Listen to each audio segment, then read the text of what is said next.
Magkano nga ba dapat ang savings mo? Let's do the CPA math para makompute ang Freedom Fund mo.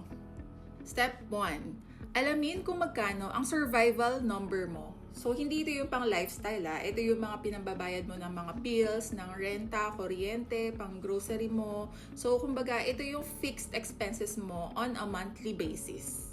Sabihin na natin halimbawa na ang total ng mga ito ay 30,000 pesos. Step 2. The multiplier.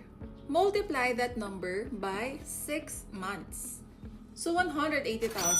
Ito yung magsisilbing emergency fund mo kapag bigla kang nawala ng income.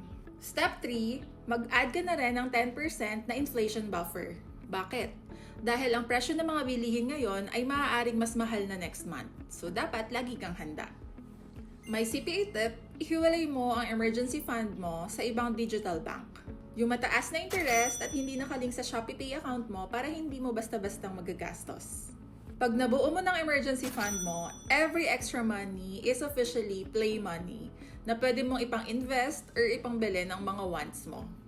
O ikaw, gano'n ka nakalapit sa goal mo?